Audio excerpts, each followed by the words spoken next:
Hey, how's it going, everybody? This is Joey Galvez, one half of your host of Explain Yourself, and I want to let you guys know about a really cool book from our friend of the show, Eli Shockey. This one is called The Greylock, and it's a story where magic is a commodity.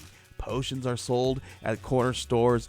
Orcs and dwarves earn a living in cubicles, not on the battlefields. But there are those who resist the house's magic's laws. Branded a criminal and forced to live as a wand for hire, there is a spell slinger they call the Greylock.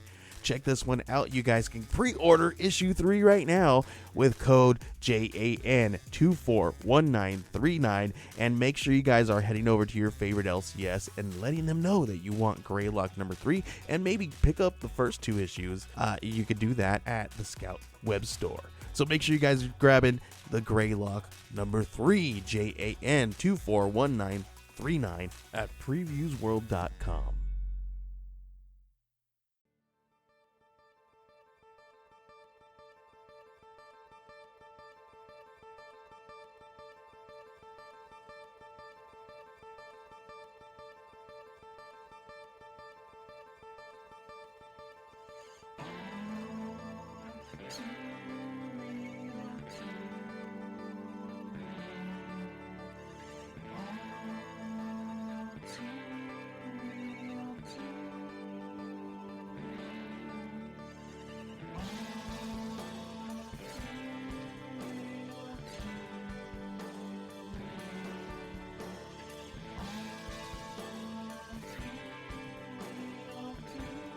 Okay, everybody, welcome to the latest episode of All Too Real 2.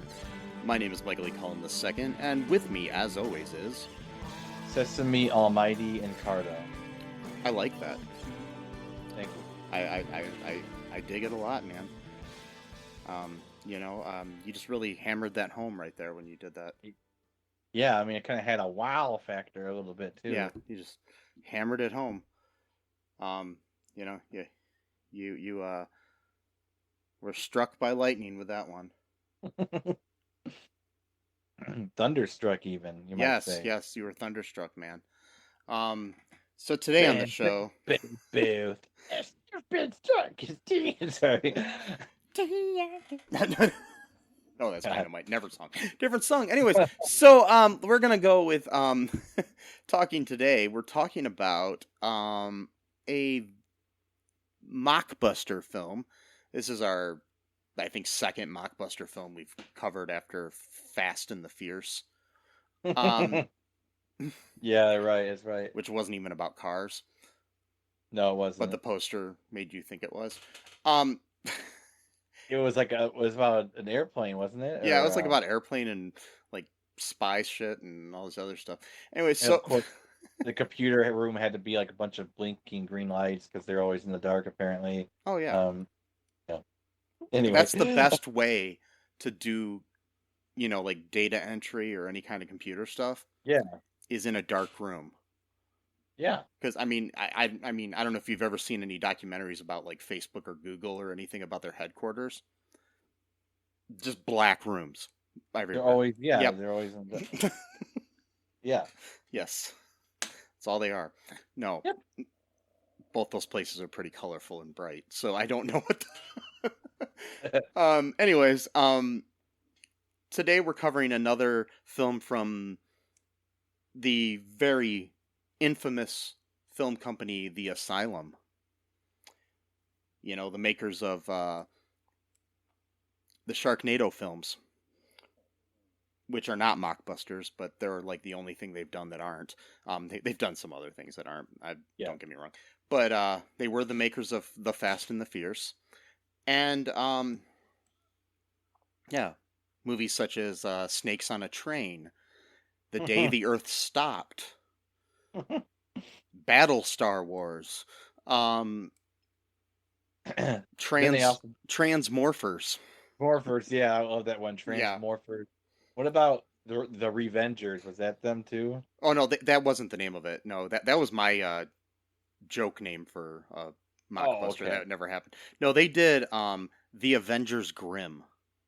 Oh, that's right. Yeah. Yeah. Which was like instead of superheroes, they were like fairy tale characters. Like, and they had Sinister Squad was like a spin-off of those. oh my which god, was like their Suicide Squad. Yeah. Wow. And they always cast these great actors who come out of obscurity just to work with this great studio. Well, yeah.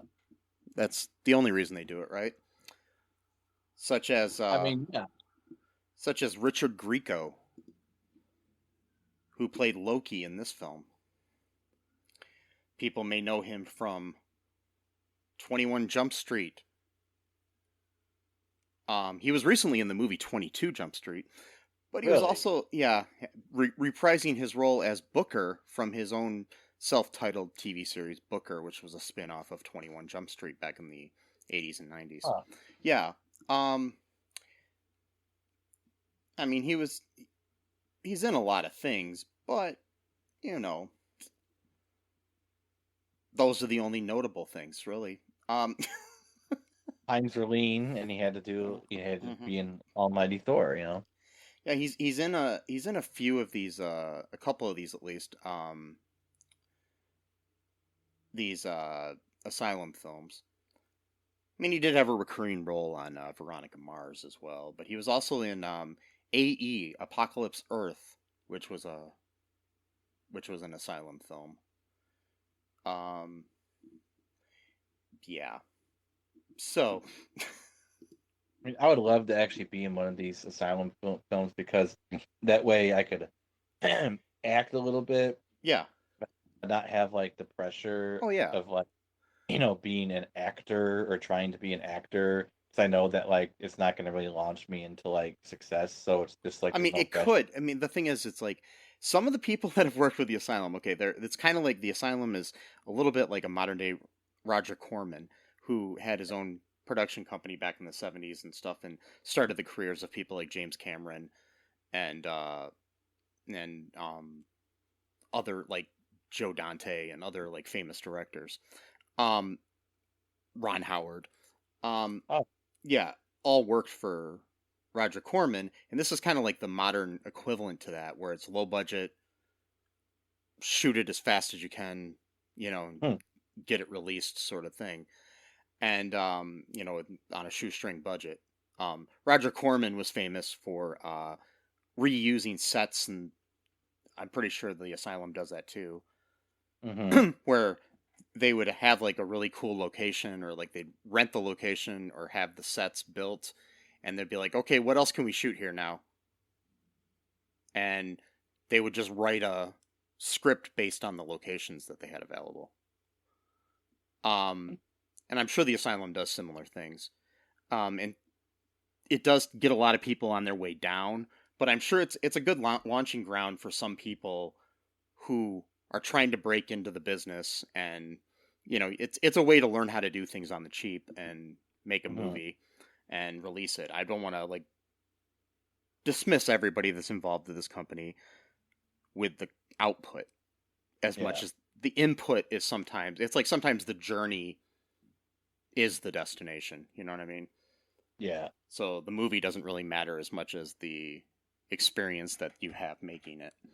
Yeah. And I say that from somebody who's made movies for like $7,000, who, you know, right. The Asylum films honestly look better than.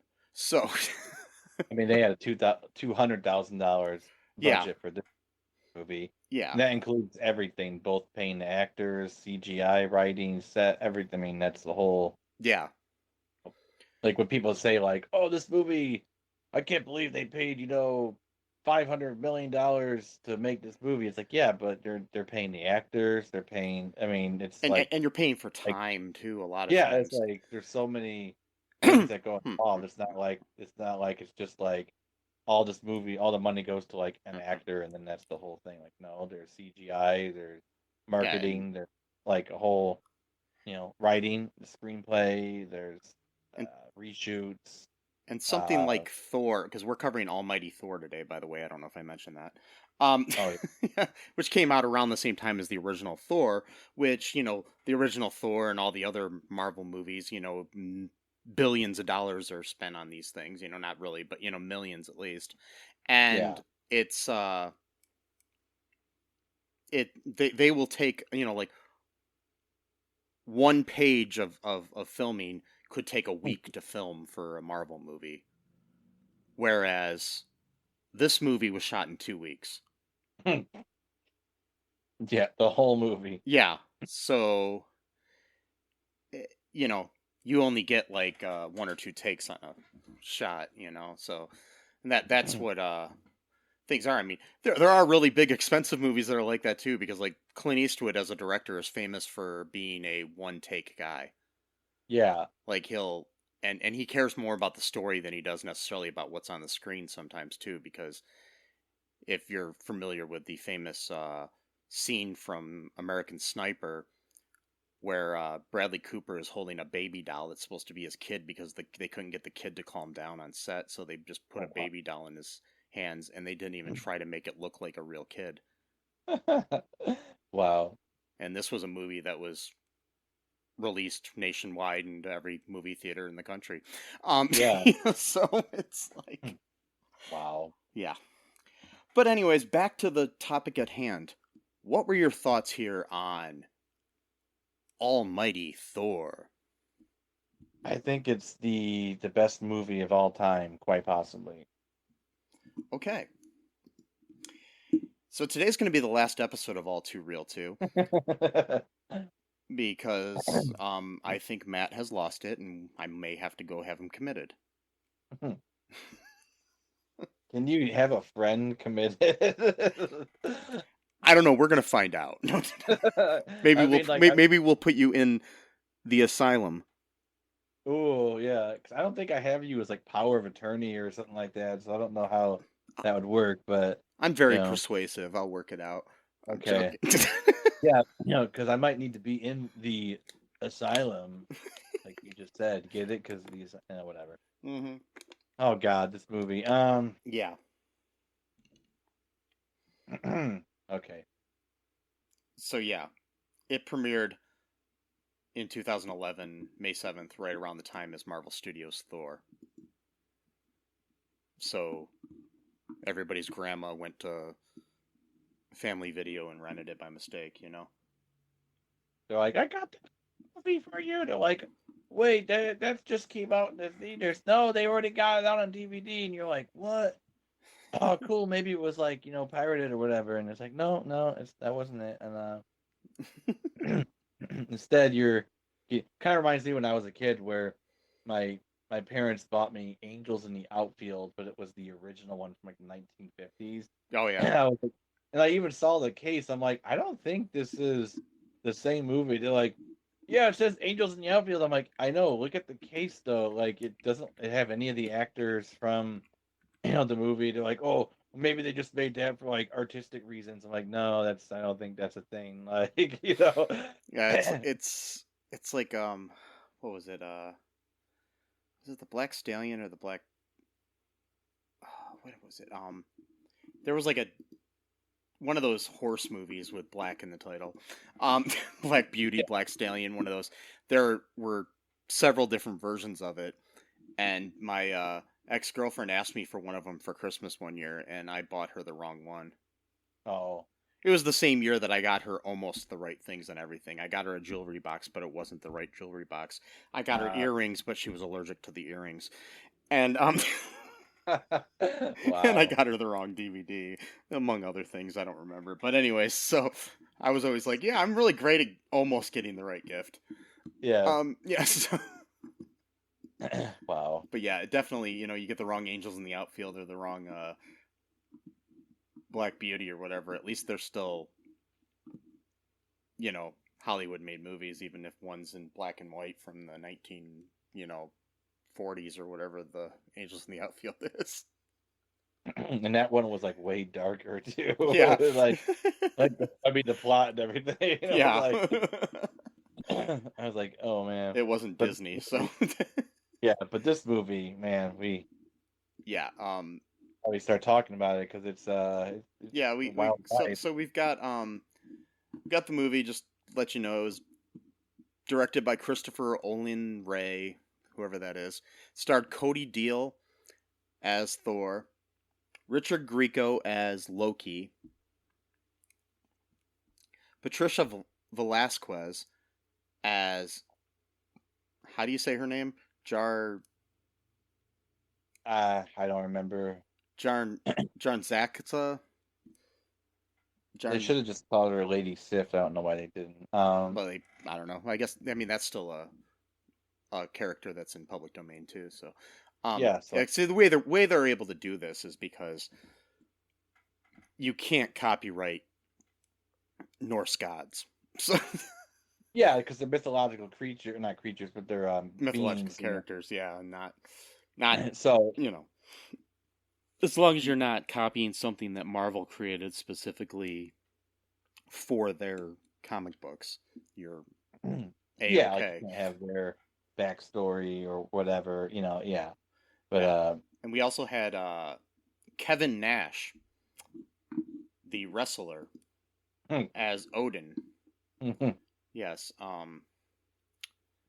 good old Kevin Nash from Detroit, Michigan, who went by Diesel. yeah, that was his big name. He had a lot of other ones too, but yeah. Diesel, get it? Because Detroit, Yeah. it's like cars and yeah. Mm-hmm. Oh my god, though this movie. Yeah. I can't wait to start actually getting into it. Okay, so what we got going down here in this movie here, Sesame? So we get like the intro, like stock music, of like orchestra and drums and stuff, and then a bunch of lava and shit. And then we got this guy wearing like a cloak, and he's like doing some kind of like magic spell or incantation or whatever. He's got this like a little orb thing that's like attached to like a bone, and then he's like starts speaking in English, like "open for me, open sesame." He didn't say that, but but he's like "open," and then like he finally does it, and then he's able to like crack a hole into like our world, because I guess he was living like in the underworld. I guess maybe he was in hell, Hel, as the Norse. They didn't really say. And this it turns out it's Loki. Well, they It's not, call hell something different in Norse mythology. Hel is actually, I think, a Marvel creation. Oh, it's okay. Yeah. Gotcha. So, so it's Loki, but this version of Loki isn't Thor's brother. He's like a demon, I guess, or something. I don't know. They didn't really say necessarily, or they kind of did, but then they kind of went back on it. So and this is interesting because this is 2011, right? Yeah. And then, but his plan though in this movie is to start Ragnarok, which then that's the third Thor movie is about Ragnarok. So it's interesting that 2 movies before he's actually trying to create. Well, the Asylum is always on the cutting edge. Yeah, well, of course. Of tackling something from Norse mythology. Yeah, I mean they're 6 years early, So but, uncovering something that's centuries old. Exactly. Yeah, exactly. So so he gets this dumb orb thing to work, and it just looks so stupid in his hand because that's like the only thing he uses as a weapon. And like there's like these guards already like standing ready, which they never really explained why they knew that Loki was planning on doing this. They just knew, I guess, but there was no okay, but whatever. So he comes out and he like summons like these weird like demon dogs, which is like the best CGI of all time, really. And then they're like, "It's Loki, attack!" or whatever, and they shoot like 1,000 arrows at him, and then he just like wipes them away with like his orb, and then he just like aims the orb in like the general vicinity of these people, and like fire just shoots out of it or explosions. I mean, it just looks so stupid. Like it's like he's like holding it in like this really weird, like awkward way, and it's just like shooting out these little like explosions things, and then so he ends up killing all of them and six the dogs on some of them. Then Odin with Thor and his Thor's brother, I forgot what his name is, and then it's not really important. Yeah, his brother's name is Baldir. Oh yeah, Baldur.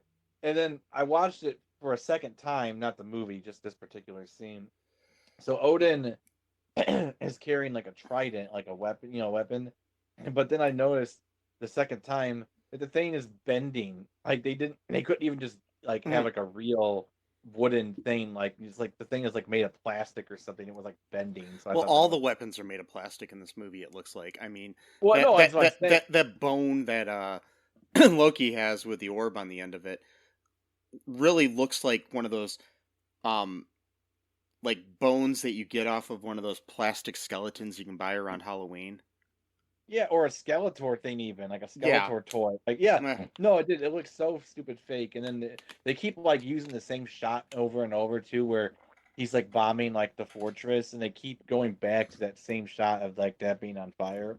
Yeah. And then the acting though is so Of superb. Asgard. Yeah, the acting is so superb though, because like and the castle in Asgard looks more like um Harry Potter than it does anything. Like what's the castle in Harry Potter? I just blanked on it. Hogwarts. Oh, Hogwarts. Yeah, that's right. It looks more like Hogwarts. But it looks like a drawing of Hogwarts. It doesn't even look realistic at all. It's so.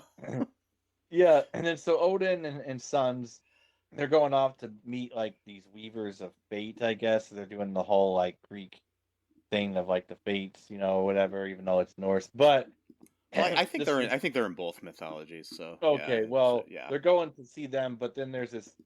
I was watching a review, or I was trying to watch a review rather, and the review of it was just so dumb because the guy was like trying to be funny and it just wasn't landing.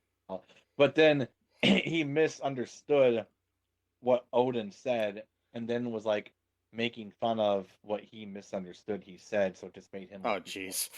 Because what Odin says, he goes, "This portends to be like an evil day." He thought that Odin said this pretends to be an evil day. And he's like, why would a day pretend to be evil? It's like you're an idiot. Yeah. You didn't say pretend. You said portend. Fucking moron. Anyway, so it's like you're trying to be sarcastic, but then now you're sarcastic against yourself because of what you said. Anyway, so that's going on, and then Loki shows up, best acting of all time. They got the guards up in Asgard. They're like, Loki, you will not come up here and talk to Odin. Like, like they have to enunciate every single word they say in the script for some reason. It's like, why do people do that? And the audio was really bad too on the people who were up on the castle. Oh yeah, like I know they were trying to make them sound like they were kind of far away, but they sounded like they were inside of a bucket far away. That's yeah. So he kills them, with like fire or the orb, and then some of the dogs start eating some of the guys or whatever. So then Odin tells his sons to wait outside while he goes into the cave and like listens to like the the Fate Weavers, and they're basically saying like Ragnarok is here, you can't do anything to stop. The Fate Weavers are my favorite band to listen to. What's that? The Fate Weavers are my favorite band to listen to. I really liked their third album. It was really good. Their third album, yeah. And then of course Thor. So basically, this is if you want to get down to like the brass tacks of things. This movie is about Thor getting everyone he loves killed because he's stupid and impulsive, and he'll never follow instructions. So yeah, just let you know off the bat, he gets 3 people that he loves killed in this entire movie. The only 3 people that he loves killed, all because he would not follow instructions a single time. You would think after the first time, when he gets both his brother and his dad killed all at one fell swoop, you think that would be like, oh shit, like I can't come back from that. Like I got them killed. It'd be his come to Jesus moment where he realizes, hey, maybe I should be a better person. Maybe I should be a good leader. And no. But that's what happens when you look like Owen Wilson. You think you can do whatever you want. Yeah, our star Cody Deal looks like a buff Owen Wilson. Yeah, without the broken nose. Without the broken nose. Speaking of buff, the armor these people wear, so it looks like they got it from a toy store. Like it's more plastic somehow than the weapons. Yeah, Odin, like what he's wearing, especially what Thor's wearing. No offense, it's just hilarious. So so Odin, he tells them like stay there, and then he doesn't want Thor to fight. He says he needs Thor to be like to finish the fight essentially. But then Thor, like an asshole, decides that he's like, well, I'm not gonna sit back and let them die. Well, but then he actually makes them die. So technically, him doing that is what caused them to die in the first place. But whatever. And but the hammer though, oh my god, the hammer of invincibility is what they call it. This thing is just like a regular fucking rock, like tied to like some wood, basically, and that's supposed to be Thor's hammer. And it's You know, it's obviously not even a rock. It's like a plastic oh, rock. it's a plastic. And I'm thinking to myself, I'm like, oh my god, Mhm. like, like this looks like some like Bronze Age, not even bronze, like almost like caveman type of weapon, like because it's literally like tied It to the stick or whatever. I've seen like I did a lot of like behind the scenes and on stage theater stuff as I was in high school and afterwards and stuff, and I used to do lighting for this like children's theater group that would perform like Little Red Riding Hood and Snow White and shit like that, little plays that were like a half hour long that they would that their parents would come and see. Anyways, the props we had in those plays were like 1,000 times better than any in this movie, and this was like 30 years ago. And I know.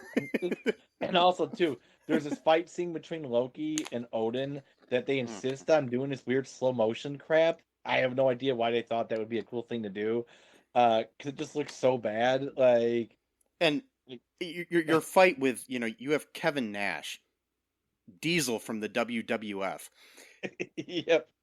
um, doing one of the worst fight scenes I've ever seen in a movie. It's like, did you forget how to fight after you stopped wrestling? Or maybe they made him do that because they wanted him to lose the fight. And there is this thing with these movies and a lot of low budget movies where they slow down the fights because they somehow think it makes it look better, but in almost every case it makes it look worse. Well, Like, it wasn't even like real slow mo. It was like this weird, like choppy version of slow mo. Like, yeah, and on top of that, it's like I think the people were actually just doing things slowly, and then they even slowed them down more. probably to make it so it didn't look so stupid. So Yeah, even though it made it look even worse. Anyway, so Loki kills Odin, I guess, and then Odin throws the hammer into some like portal to the world tree because like in Norse mythology, the world tree is like where everything comes from, the like tree of life. or the tree of life. Sorry, Yeah. The world tree is something different. But yeah, so so then Owen Wilson Thor wakes up from the fight because he got knocked out and realizes that he got his brother and dad killed, and he's like, no. And then we get our Lady Sif type character, who I'll let you talk in a second, but like, yeah, I have a thing about this movie. Okay, so the rest of this movie, which is probably about an hour and 15 minutes longer at this point of what's going on, I swear to God, almost the entire rest of this movie is them having the same conversation over and over and over about him needing to train, and then him saying, I don't want to train, I want to kill Loki now, and then he agrees, oh, I guess you're right, I will train, but then he sneaks off and gets himself into trouble, and then she comes and saves his ass and has the same conversation, and then he's like, I swear I'll be good this time, and then he goes off on his own. It's like, okay, we get it, but at what point do you stop doing that? That's like, we get it, like, you don't need to do it 7 times, like, we understand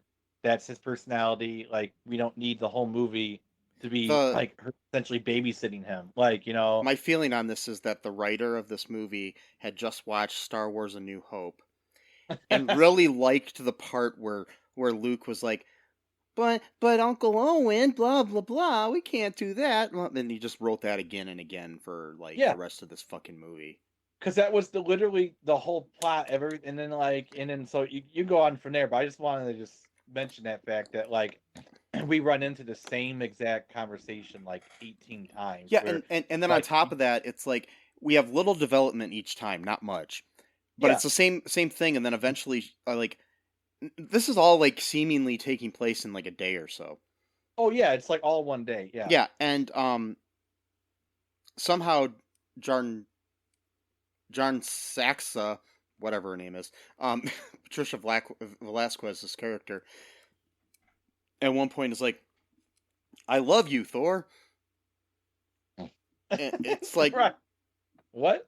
yeah, I I know people who have dated for a lot longer than you guys actually knew each other and never said "I love you."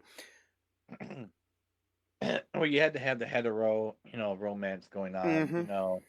and of course too, trauma bonding, so that can be a So thing, we have the situation where they find they're in the woods, and I can't remember exactly what happened, but they end up creating this portal to Los Angeles. Yeah, to 2011 Los Angeles, where it's not really Los Angeles, it's bluer Los Angeles. yeah. It's like going, looking at Los Angeles, but you're wearing like a pair of sunglasses that are tinted blue. It looked more like Seattle than Mm. you know, Yeah, LA. but it was L.A. You saw palm trees and shit. Um, Oh, yeah, and I think they say it at one point or something. I don't know, but anyways, like somehow they're in Los Angeles through a portal of some sort. Um, there's like all these fights in slow motion, but okay. Anyways, what? How did they get the hammer? They got well, they didn't. I mean, it did for a minute. yeah. They went So to the Tree of Life. the portal into LA was supposed to help them get to there from there, I guess. Like, so they had to go Yeah, to Midgard, which is what they call Earth, yeah. and then through Midgard get to. But what happened was Loki somehow had like broken some of the like sacred runes or whatever, so like they weren't like completely protected like from the like they like he was yelling out to them and they could like hear his voice from like wherever magic portal zone that they were in. Because So he was like just outside of like where they were, yeah, and then because I know somehow that there was a scene though. I can't remember if it was before or after they go to Midgard, where he got the hammer from the Tree of Life because he had to fight the knight there at the Tree of Life. that's right. There was a knight, which I didn't. Was he working for Loki? Like, what was No, his he whole? just guards the Tree of Life, and part of the journey that they um that Jay, that's what I'll call her, that Jay was explaining to Thor. she uh she was like hey, you got to fight this knight to get the hammer. But why? Because he's supposed to have the hammer, so he just killed a innocent knight for no reason. But the knight came And back when, to life, and he was back to life later. So well, okay, fine, but like, and then yeah, so yeah, it's right. He kills the knight or yeah, wounds him, whatever. Takes the dumbass looking hammer toy. yeah. After he goes through and he goes into the tree, he goes into like this jungle. That's the part I was like, what the hell? I don't even remember that part. I probably just zoned out. And somehow inside the tree, which made no Well, sense. yeah, Yeah, it's a mystery. like I he mean, walks inside the tree, and all of a sudden he's like in a jungle in Vietnam or something almost. Um, huh. but anyways, he fights the knight and everything, and there's like this heart inside the tree that is like really crazy looking. Um, hold on a second. Anyways, yeah, there's this crazy heart thing in there that is like the heart of the Tree of Life or whatever. But anyways, they somehow then end up on Midgard. This movie was confusing, but yeah, so she has like this little hideout in this Los Angeles area. Um, it's she shows him how to use a gun at one point. I might be like way like some of this might just be like way out of order of the script, but whatever, it doesn't matter. No, I think it's. Yeah, about there. I But don't yeah, remember. she shows him how to use a gun, which was like okay. Um, and it's just hilarious to me that this guy's got this hammer of invincibility, but he needs a gun. And then she shows him a machine gun. He's like, I like these people. I'm like, oh my god, like Thor Yeah, with the machine it's gun, very very, like. very pro gun movie. Well, it just makes no sense. I mean, it's like, these are like magical people, and then they need guns instead of like their magical weapons, whatever. And then, so yeah, she's like, point and pretend that this is your spear or whatever. And then somehow she knows about all this. I guess she spent some time in Earth. I guess I don't know. And then Yeah. Well, she maybe has a hideout there, so she knows all this stuff. I guess she's so maybe that's yeah. part of her training. Yeah. Is I don't know. Then yeah, go ahead. then he gives him the machine gun, and then he's like, "Oh, I really liked it. Where'd they even find this stuff?" I mean, I think she's been there for a while, just collecting shit and being ready for okay. all this. Yeah, the we end up later like in an alley somewhere, and they're trying to get back to. I don't know when this is or what this has to do with anything, but I wrote down some dialogue that I wanted to share from the movie that I thought was just brilliant writing. Yeah. She says to Thor, because they're trying to get a portal back to, I think, Asgard or something. She says, "Can you feel anything?" And he's like, "A wall." And then she's looking at him and she's like, "Thor, I need you." And he's like, "I'm right here." I laughed out loud during that scene. So I wonder if that was like an improv line or something. I know, but it was like all like the whole thing was like they're trying to be funny or something. I don't know what the hell they were doing, but it was really bad writing. Yeah. Yeah, I couldn't tell I'm if right they were here. ever trying to be funny or if they were on purpose, So Yeah. So yeah, Loki's walking around on Earth as well, looking like like from the neck up, he looks like somebody working at Hot Topic, and down below, he looks like rejected member of Guar. And nobody's batting an eye for a while there when he's just walking around. I'm just like, okay. They're like, oh, okay. Yeah. This cool looking dude here with his orb or whatever.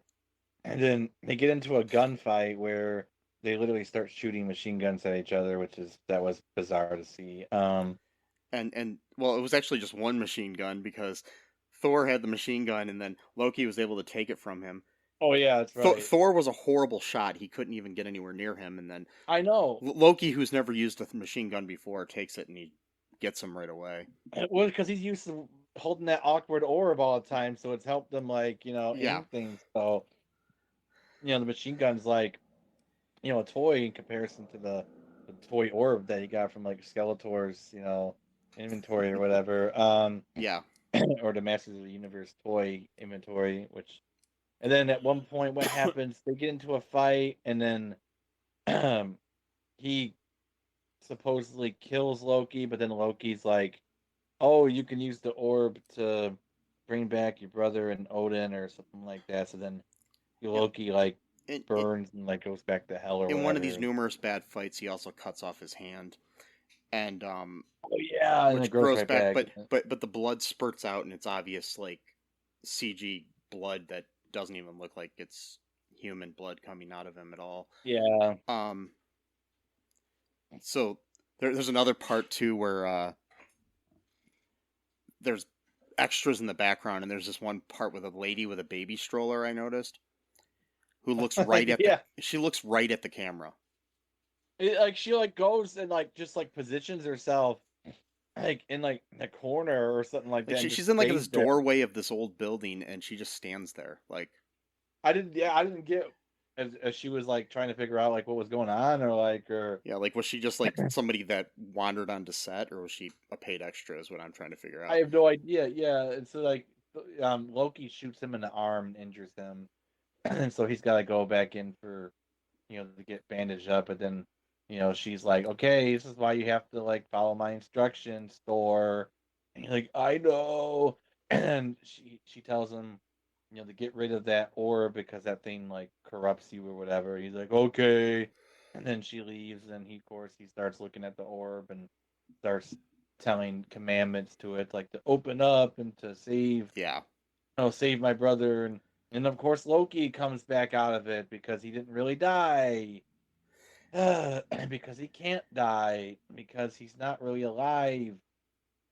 And that was actually per Loki's own words. So I don't really understand what that means. All right, and then so he's The, neither dead nor alive, but yet at the same time he wants to rule Asgard as a non-alive, non-dead being. yeah. Like you Why? did. Why would you want? Okay, why would you even care about something like that? Like, okay, whatever. So then, he, I don't remember. They get into a fight again, I think, and Yeah, then there's one point where Loki and her are like kind of arguing, but then she says, "You have my heart," and then she's turning around, looking out like on this bridge out to the city and stuff like that, and then she turns around and he's gone. It's like, yeah, you have my heart, but well, okay, and he says the same, and then it's like, bye bye. I, I don't get. I don't. Yeah, I don't know what they were thinking. And then like, so then Loki plays another trick on him where it makes it look like I forgot her name. She's like bleeding out because he caught her. He's like, "What am I gonna do with you?" And then so like he's like hugging her, but then it turns out that it was really just Loki pretending to be her. Yeah, Instead, he's got her like up against the wall somewhere, and then he puts Thor up there, and then he opens yeah, up like. and the CGI of them hanging on the wall was the worst I've ever seen. I know. It looked like they show them up on the building, and in the distance it looks like when there's like cartoon characters that have been run over by a steamroller.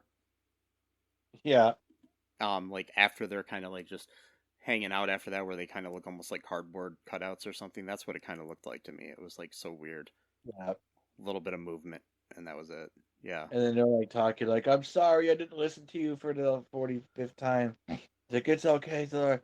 And Loki opens up the ground into like the lava world, and then he drops her first, then he drops Thor, and then Thor is like in like the lava world, and then she's like, "I'm gone, but you can still do this or whatever." I don't know.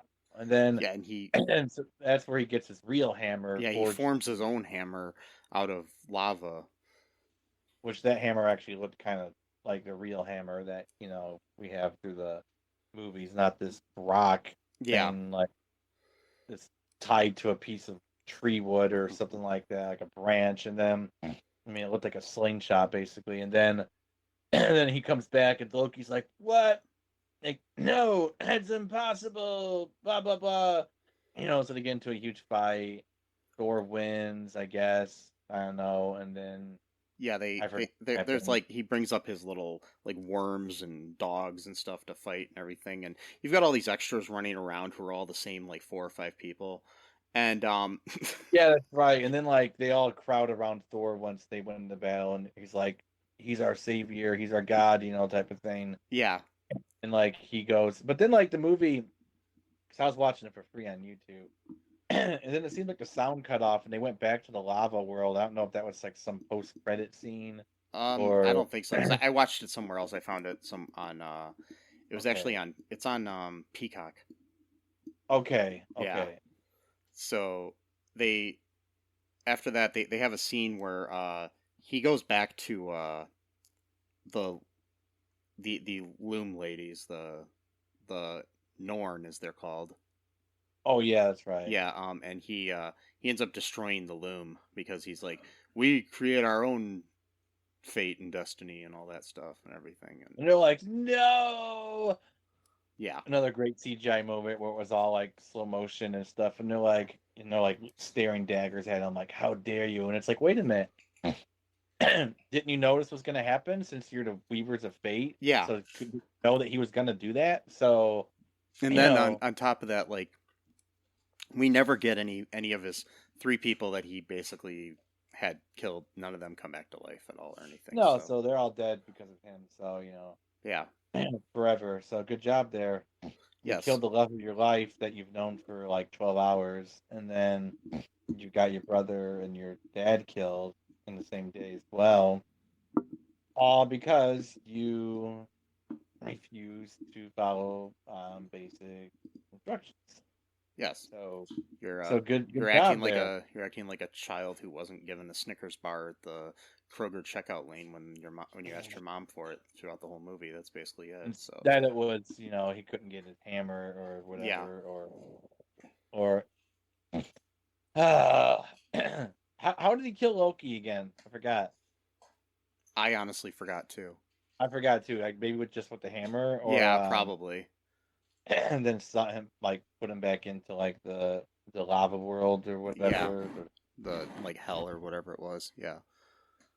Which Oh, even makes it worse because not only did he get the 3 people he loves killed, but now they're stuck in like a lava hell world that he can't get them out of. So, but he's all like, "Yeah, I'm fine now." So, yay, Asgard's back. good My times. dad and brother and girlfriend, quasi girlfriend, are like burning in hell now. But woo, Yeah, cool. everybody I care about's dead, but I'm still alive, so that's somehow good. Yeah, Well, that's all I've learned from Owen Wilson Thor is that he's just like a selfish prick. yep. Yep. Do you want to take a quick break here and we'll come back with some reviews? Sure. Okay, bye. We'll be right back, folks.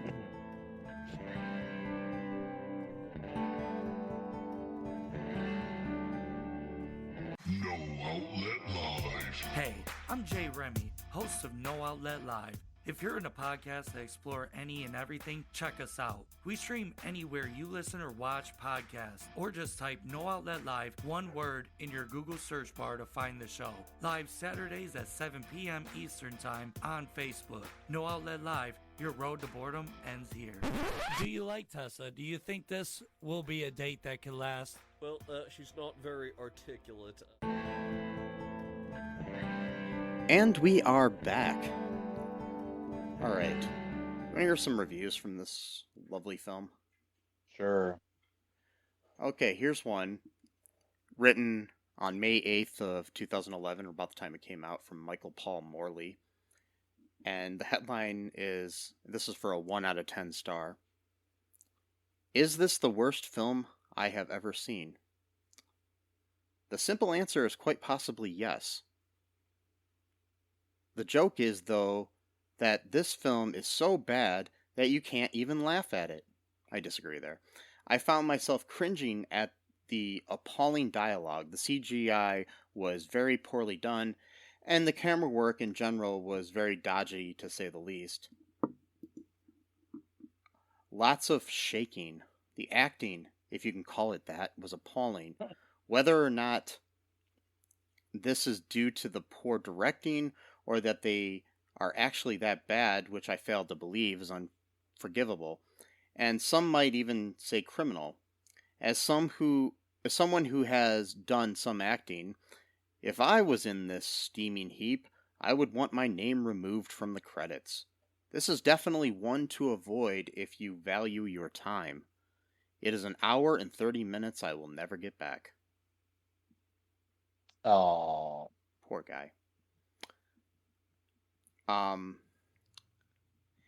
Yeah, there's not one good review. So wow. that I can find. Yeah,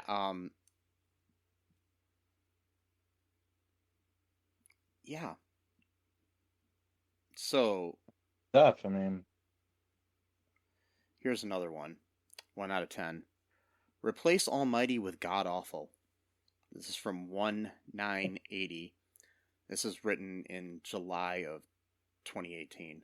I'll be honest, I can see why this film was the IMDb rating and user review hatred that it does. Oh, this film has, not was, sorry.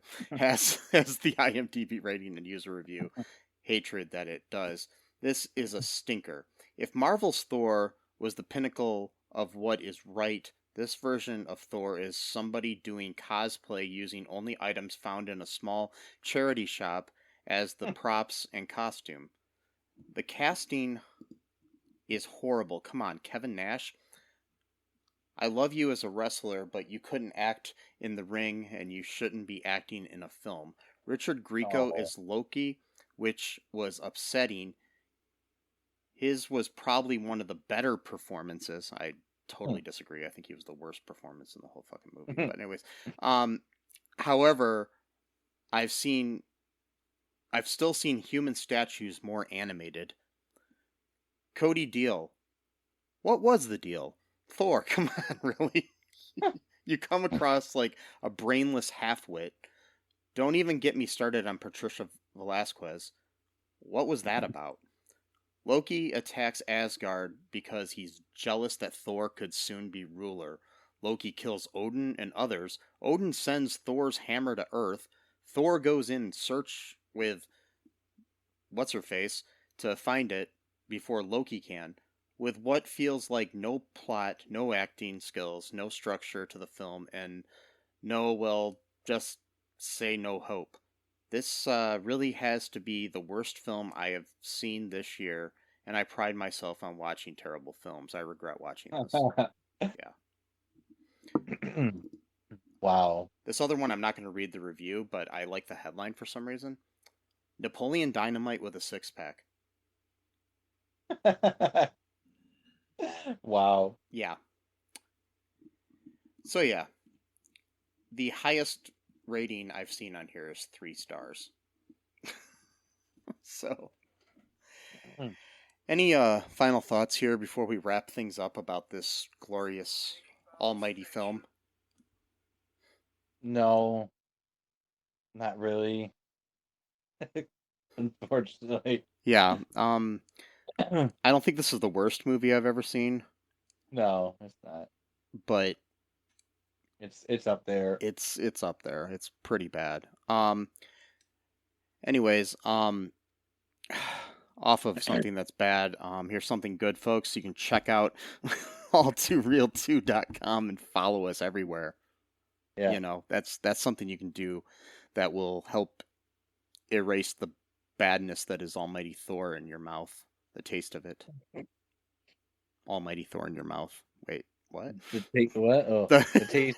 The taste Taste of of pla- Almighty Thor in taste your of the mouth. plastic. Yeah, the taste of the plastic. Props.